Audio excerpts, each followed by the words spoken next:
The Ramtek Lok Sabha seat in Maharashtra is witnessing a keen triangular contest between the Eknath Shinde-led Shiv Sena, the Congress and an independent candidate backed by the Vanchit Bahujan Aghadi in this year's general elections. Raju Parve of the Shiv Sena is up against Shyam Kumar Barve of the Congress, with Kishore Gajbhie, an independent backed by Prakash Ambedkar's VBA, also in the fray.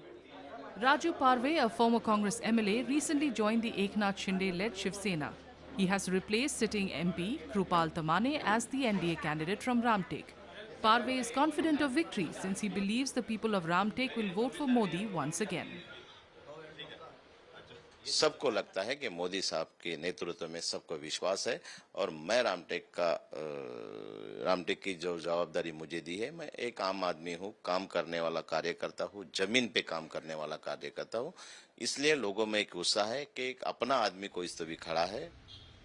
Parve was elected as an MLA from Umred Assembly segment in the 2019 Assembly polls on a Congress ticket.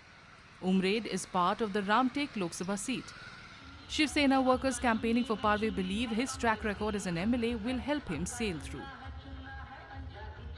कि मेरे हिसाब से तो राजूभाऊ पारवे number 1 पे आज है, कल भी थे और आज भी कल भी रहेंगे, क्योंकि राजूभाऊ का जो विकास काम करने का जो तरीका है वो बहुत अलग है। हम उमरेड विधानसभा के नागरिक, हमने आज तक उनको 4.5 साल का उसका काम का अनुभव देखा और वो काम के अनुभव से राजूभाऊ तो 1 नंबर पे रहेंगे ही रहेंगे। मुझे मत करना है तो मैं ऐसे नेता को मत करूंगा जो युवा का विकास करे, जो रोजगार बढ़ाए।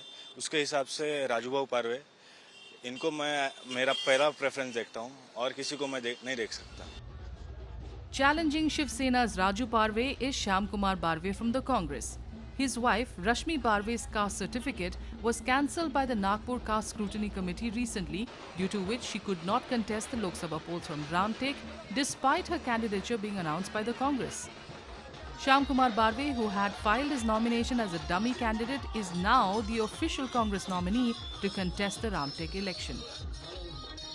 लोगों में उत्साह है। भारतीय जनता पार्टी और शिंदे गठ के विरुद्ध लोगों में काफी आक्रोश है, वो दिख रहा है आपको, आप भी देख रहे हैं। जहां जहां जा रहे हैं लोग खुद से हमारे साथ जुड़ रहे हैं। काम विकास किए हमने, किसानों के प्रति और बेरोजगार के प्रति, ये सब काम लेकर हम लोगों में, जनता में जा रहे हैं, काम लेकर जा रहे हैं हम लोग। There is support among youth voters for the Congress candidate, who say that unemployment among the educated is a big issue in this year's Lok Sabha elections. अभी के दौर में मेट्रो और रोड बनने से गरीबों का पेट तो नहीं पलता है, उनको खाने के लिए उनको तो रोजगार की जरूरत है ना।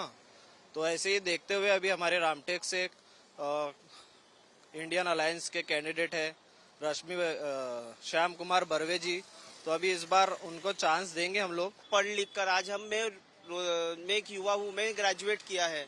अब ग्रेजुएट करने के बाद में अब मुझे जॉब के लिए ढूंढना पड़ रहा है, तो जॉब हमको लगा हम सरकारी ड्यूटी करेंगे, जॉब करेंगे, लेकिन अभी हमको वो दे रहे हैं क्या, ऑटो चलाने के लिए दे रहे हैं कि ऑटो चलाओ। क्या ये सही है? अभी बीजेपी का ये जो हथकंडा है सिर्फ अपने तरफ खींचने का है, लेकिन कुछ करने का नहीं। इससे अच्छे तो हमारे पुराने दिन थे। अगर यही अच्छे दिन है तो हमारे पुराने दिन अच्छे थे।